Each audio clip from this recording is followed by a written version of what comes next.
Hello friends, welcome to SPN coaching classes. कल अपन ने पढ़ा था कि ये चेक करना क्वाड्रेटिक इक्वेशन बनती कैसे है। ठीक है, उस क्वाड्रेटिक इक्वेशन को अपन ने चेक किया था कि ये क्वाड्रेटिक इक्वेशन है या नहीं है, द्विघात समीकरण है या नहीं है। आज अपन यहाँ पढ़ रहे हैं उसी का सेकंड क्वेश्चन है, represent in the quadratic equation. इसका मतलब है कि आपको क्या करना है, द्विघात समीकरण बनाना है, द्विघात समीकरण में व्यक्त करना।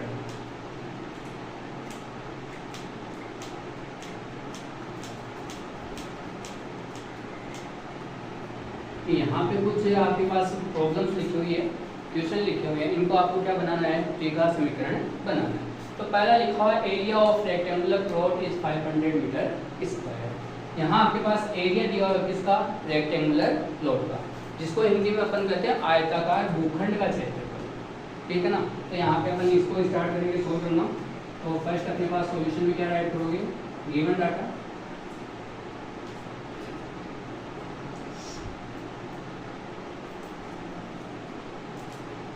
एरिया ऑफ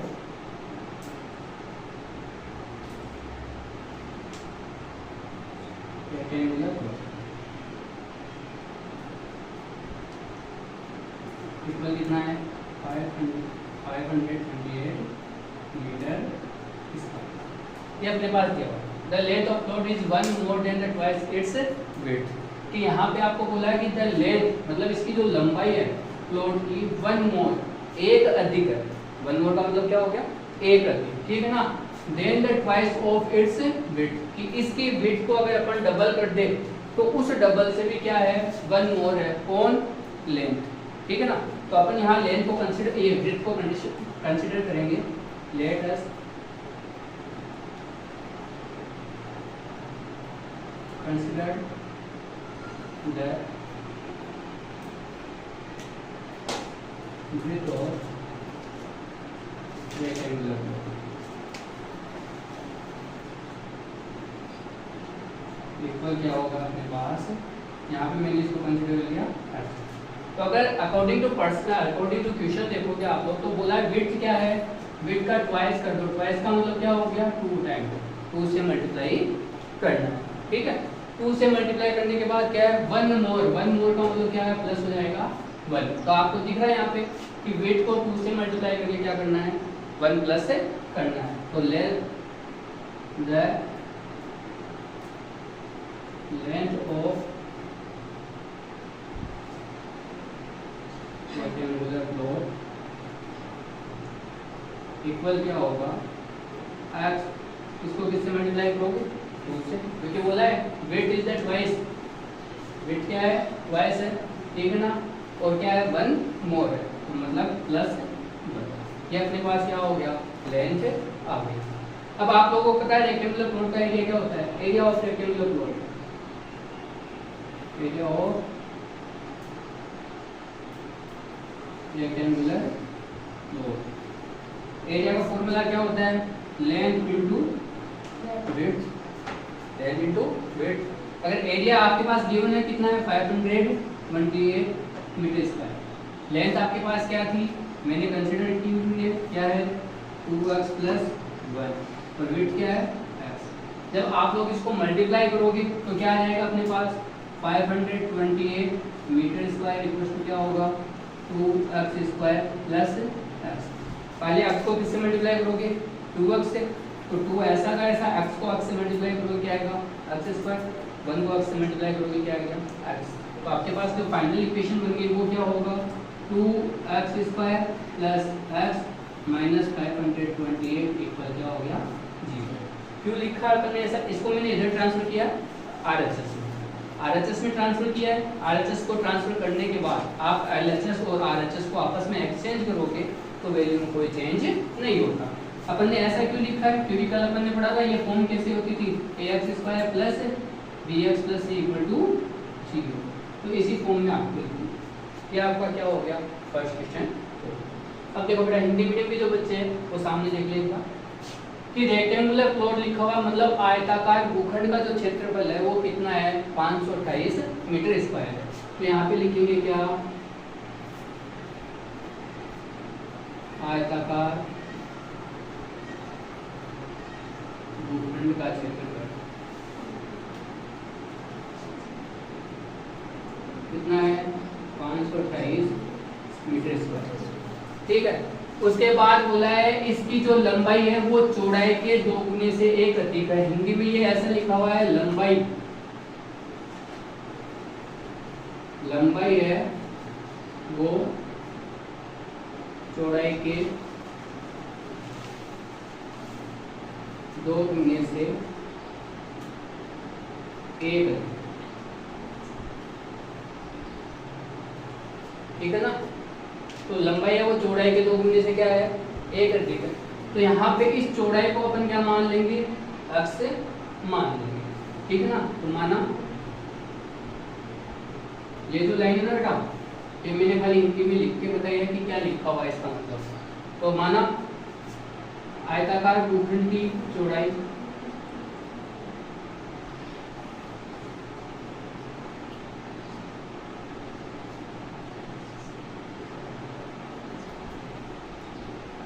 क्या मान लिया आप लोगों ने x।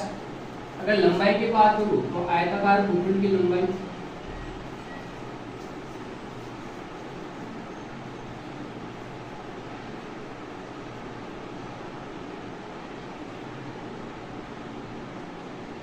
भूखंड की लंबाई क्या हो जाएगी 2x + 1। क्यों?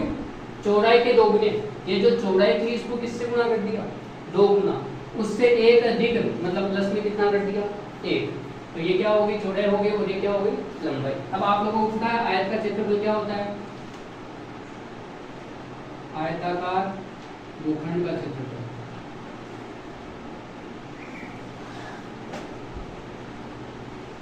आयताकार भूखंड का क्षेत्रफल क्या होता है लंबाई गुना चौड़ाई।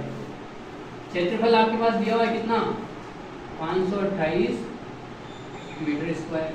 लंबाई आपके पास कितनी है 2x + 1। तो इसको गुना किससे कर देंगे x से। तो ये कितना आ गया 528 metre square equal to 2x को x से गुना करोगे तो 2x स्क्वायर। क्यों? क्योंकि जब x को x से गुणा करते हैं क्या आता है x स्क्वायर, प्लस में क्या हो गया x। पहले मैं इसका पक्षांतर कर दूंगा, इधर कितना हो जाएगा 528 को उधर लेके जाऊंगा तो यहाँ क्या रहेगा 0 2x square plus x minus 528। ये आ गया अपने पास। यहाँ से क्या बन जाएगा बेटा, अगर मैं इसको उठा के इधर रख दूँ पूरा का पूरा तो ये ऐसा कैसा आ जाएगा 2x square plus x minus 528 बराबर 0। तो ये आपके पास क्या आ गया द्विघात समीकरण ए रिप्रेजेंट। अब देखो नेक्स्ट क्वेश्चन क्या है अपने पास। तो नेक्स्ट क्वेश्चन है product of 2 consecutive positive integers. यहाँ फर्स्ट क्वेश्चन आप लोगों ने राइट कर लिया होगा। सेकंड की बात करें upon the product of 2 consecutive positive integers. Consecutive का मतलब क्या होता है कंटिन्यू। कॉन्सिक्यूटिव का मतलब क्या होता है कंटिन्यू। कंटिन्यू का मतलब क्या है, जैसे 1 हो गया तो 1 के बाद क्या आएगा 2, 2 के बाद क्या आएगा 3, 8 आ गया 8 के बाद क्या आएगा 9। तो कुछ इसी तरह से अपन बात कर रहे हैं product of 2 consecutive positive integers को कितना है 306। So let us consider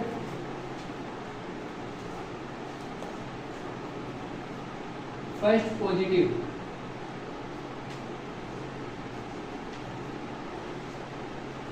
positive integer equal to क्या कंसीडर कर लिया अपन ने x।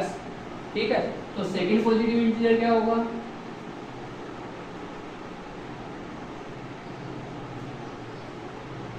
सेकंड पॉजिटिव इंटीजर वो क्या होगा x + 1 होगा। क्यों होगा x + 1, देखो यहाँ पे फर्स्ट को मैंने क्या कंसीडर कर लिया 2, तो सेकंड क्या होगा 3। ये 3 कैसे आया 2 + 1। अगर मैं सेकंड फर्स्ट को क्या कंसीडर करूं 3 तो सेकंड क्या होगा 4, तो ये क्या होगा +1। अगर 4 कंसीडर करूं तो +1 होके क्या आएगा 5। इसलिए ये x कंसीडर किया अपन ने तो x + 1 सेकंड हो गया। अब यहाँ पे लिखा हुआ है क्या प्रोडक्ट। प्रोडक्ट का मतलब क्या होता है मल्टीप्लाई होता है। प्रोडक्ट का मतलब क्या होता है मल्टीप्लाई। तो अकॉर्डिंग टू क्वेश्चन क्या हो जाएगा अकॉर्डिंग टू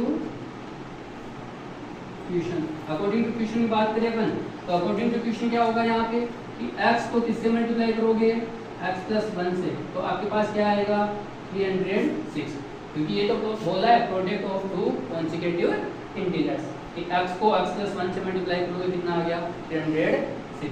तो x को x से मल्टीप्लाई किया x स्क्वायर प्लस x को 1 से मल्टीप्लाई करोगे x इक्वल टू कितना हो गया 306। वही 306 का ट्रांसफर कर देंगे अपन, x square plus x minus 306 equal कितना हो गया 0। तो ये आपके पास क्या होगी सेकंड इक्वेशन होगी। ठीक है, हिंदी में बात करें तो यहाँ पे क्या बोला है कि इसको इरेज कर देता हूँ। हिंदी में क्या बोला है, product of two consecutive positive integer, मतलब लगातार दो धनात्मक पूर्णांकों का गुणनफल। धनात्मक यहाँ पे बोला है इंटीजर, इंटीजर को अपन क्या बोलते हैं पूर्णांक। और आप लोगों को पता है पूर्णांक क्या होता है, ऋणात्मक अनंत से लेके धनात्मक अनंत तक, उनको अपन क्या बोलते हैं पूर्णांक बोलते हैं, ऋणात्मक अनंत से लेके धनात्मक अनंत तक। लेकिन यहाँ पे खुद ही बोल रहे हैं कि आप कौन सा लेना है, पॉजिटिव लेना है। पॉजिटिव का मतलब क्या हो गया, धनात्मक हो गया। पॉजिटिव का मतलब क्या है, धनात्मक, मतलब खाली प्लस वाली लेनी है आपको, माइनस वाली नहीं लेनी है। ठीक है, तो अपन ने क्या मान लिया, माना प्रथम धनात्मक पूर्णांक,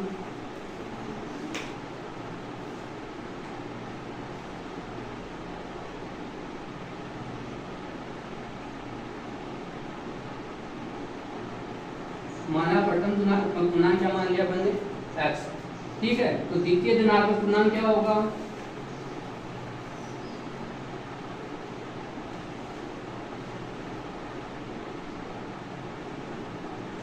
द्वितीय धनात्मक पूर्णांक क्या होगा x प्लस 1। प्रश्नानुसार क्या हो गया,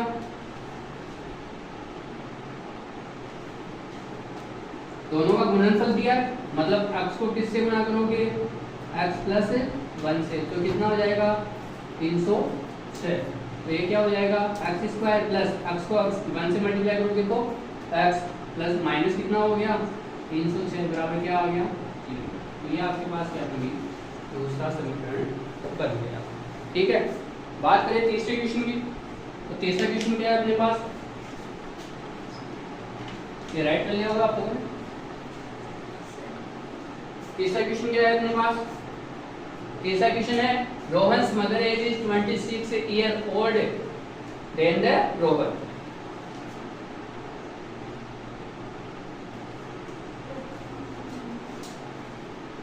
Rohan's mother age is 26 year old then the Rohan's, मतलब रोहन की जो मदर है वो क्या होगी 26 ईयर ओल्ड होगी। ठीक है ना, किससे, रोहन से। तो अपन क्या करेंगे, वही रोहन की एज को कंसीडर कर लेंगे, let us consider age of Rohan.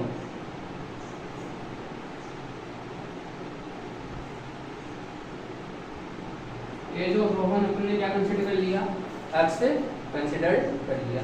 तो रोहन की जो मदर है वो 26 ईयर ओल्ड है, ओल्ड होने का मतलब क्या हो गया बड़ी। ठीक है, बड़ी होने का मतलब क्या कर दोगे, प्लस कर दोगे आप लोग।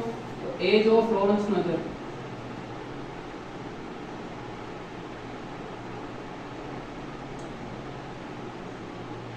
इक्वल टू क्या हो गया 26 plus x।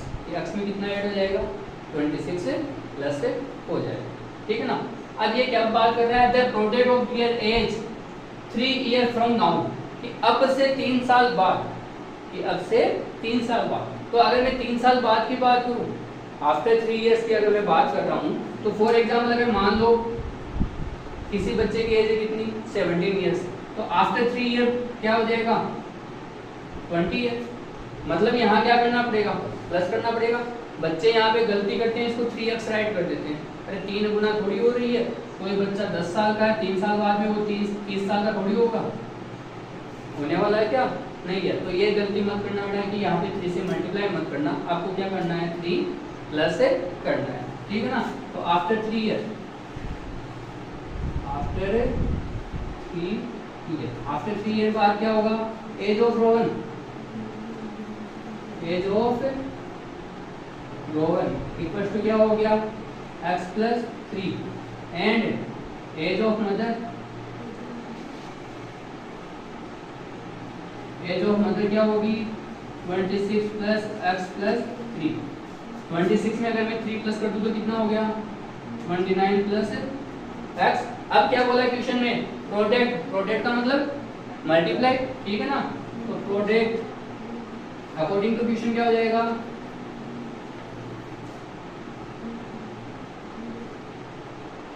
According to question क्या होगा आप लोगों के पास, प्रोडक्ट करेंगे तो x प्लस 3 को किससे मल्टीप्लाई कर दोगे, x प्लस 29 से, और प्रोडक्ट कितना दिया हुआ है 360, ये कितना आ गया आपके पास 360।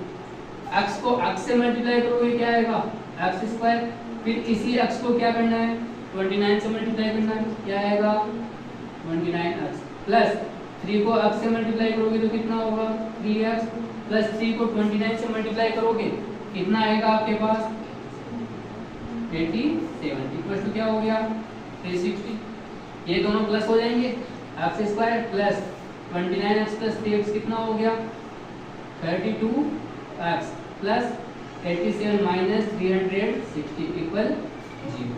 अगर यहाँ से 360 में से क्या कर दे, 87 को माइनस करना पड़ेगा, माइनस करोगे तो क्या आएगा एक्स स्क्वायर प्लस 32x, इसको माइनस करोगे तो 60 से तो 60 कैंसिल हो गया, बचेगा क्या 27।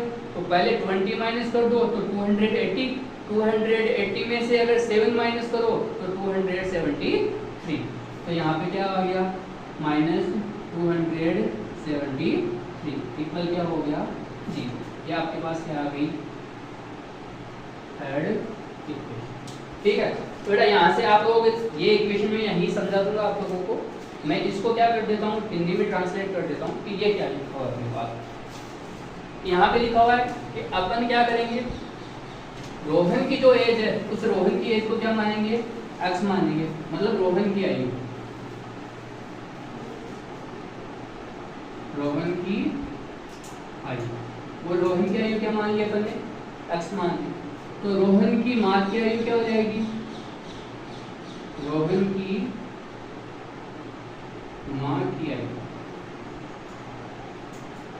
माँ की आयु क्या होगी x प्लस 26, क्योंकि वो उनसे कितने साल बड़ी है रोहन की माँ, रोहन की माँ रोहन से 26 साल बड़ी है, ठीक है ना। तो 26 इसमें क्या हो जाएगा प्लस हो जाएगा। अगर मैं 3 साल बाद की बात करूँ, 3 साल बाद, 3 साल बाद वो फिल्मों में दिखाते क्या, हीरो होता है इतना छोटा सा, ठीक है ना, वो हीरो इतना छोटा सा होता है, फिर फिल्म जैसे स्टार्ट होती है वो बोलते हैं 10 साल बाद, वैसे आप भी देखो ये दूसरी फिल्म 3 साल बाद, है ना। 3 साल बाद क्या होगा रोहन की आयु,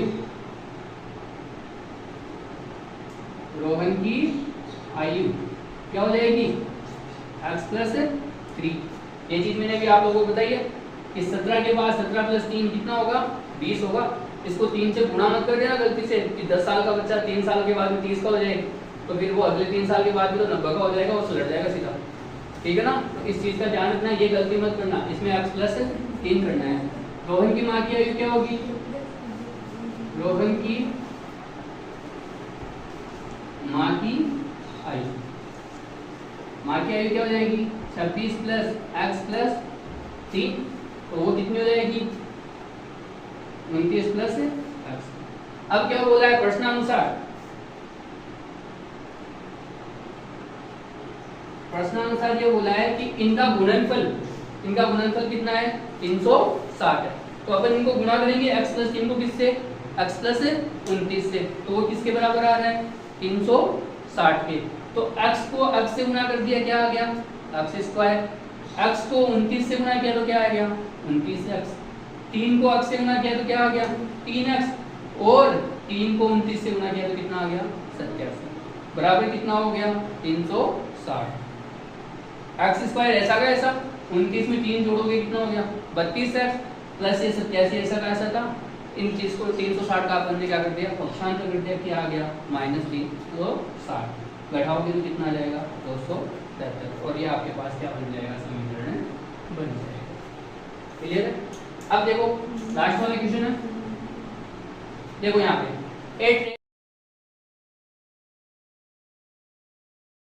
अब अपने पास एक लास्ट क्वेश्चन बचा है कि a train travel a distance of 480 kilometre at a uniform speed, कि आपके पास ट्रेन है वो कितनी डिस्टेंस कवर कर रही है 480 किलोमीटर, ठीक है ना। तो आपके पास एक फॉर्मूला है कौन सा, डिस्टेंस इक्वल टू क्या होता है, डिस्टेंस इक्वल टू होता है स्पीड मल्टीप्लाई बाई टाइम। कि स्पीड को किससे मल्टीप्लाई कर दो, टाइम से मल्टीप्लाई कर दो, आपके पास क्या आ जाएगी, डिस्टेंस आ जाएगी। यहाँ पे आप लोगों को क्या करना है, स्पीड फाइंड आउट करनी है। तो स्पीड फाइंड आउट करने के लिए अपन क्या करेंगे, यहाँ कंसीडर करेंगे latest speed of train, speed of train, वो अपन ने क्या कंसीडर कर ली, एक्स कंसीडर कर ली, ठीक है। तो यहाँ से latest speed of the train, latest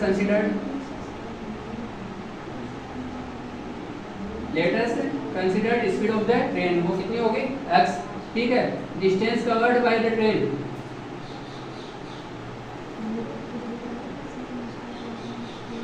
distance covered by the train, train से जो डिस्टेंस कवर कर रहे हो उसको अपन ने क्या कंसीडर कर लिया, 480 किलोमीटर। कंसीडर क्या किया, ये अपने पास गिवन ये 480 किलोमीटर। क्या निकालेंगे, यहाँ पे डिफरेंस किसका दिया हुआ है, टाइम का दिया हुआ है। तो टाइम का डिफरेंस दिया हुआ है, इसलिए अपन क्या निकालेंगे, यहाँ से टाइम निकालेंगे। टाइम t1 का फॉर्मूला क्या हो जाएगा, डिस्टेंस अपॉन में स्पीड, डिस्टेंस अपॉन में क्या हो गया, स्पीड। तो डिस्टेंस कितनी है 480, स्पीड कितनी है f। तो ये आ गया अपने पास। सेकंड अपने पास क्या है, इसी को अगर कंसीडर करें कि यहाँ पे 8 किलोमीटर लेस होगी, 8 किलोमीटर लेस होने का मतलब स्पीड क्या हो गई, डिक्रीज हो गई। After decreasing that, after decreasing the speed 8 kilometre per hour, ये after decreasing the speed 8 kilometre per hour, 8 kilometre decrease कर दिया आपने स्पीड, तो आपके पास जो स्पीड होगी वो स्पीड क्या हो जाएगी, speed of train. Speed of train क्या बन जाएगी आपके पास, वो बन जाएगी x minus 8 kilometre per hour. ये आपके पास क्या बन गई, स्पीड बन गई। अगर t2 निकालेंगे अपन, टाइम निकालेंगे t2, वो कितना होगा 480 अपॉन में x माइनस 8, 480 अपॉन में x माइनस 8। अब आप लोग बता सकते हो क्या दोनों में से टाइम कौन सा ग्रेटर टाइम कौन सा है, ये आप लोगों को बताना है। तो थोड़ा सा यहाँ से गेस कर सकते हैं कि स्पीड डिक्रीज हो रही है, इसका मतलब टाइम क्या हो गया, इंक्रीज हो गया। तो ये ग्रेटर वैल्यू है और ये क्या है, लेस वैल्यू है।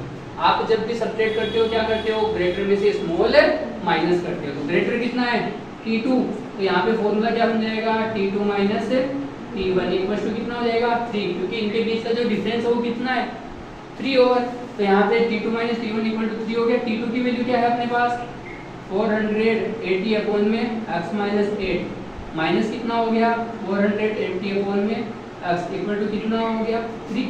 यहाँ पे एलसीएम लोगे क्या होगा, x bracket x minus 8, x minus 8 से x माइनस 8 कैंसिल, 480 को किससे मल्टीप्लाई कर लोगे, x से, क्या आ जाएगा 480x, माइनस है अपने पास, माइनस का साइन, x से x कैंसिल, बच गया क्या 480 को किससे मल्टीप्लाई कर दोगे, x माइनस 8 से, इक्वल कितना आ गया 3।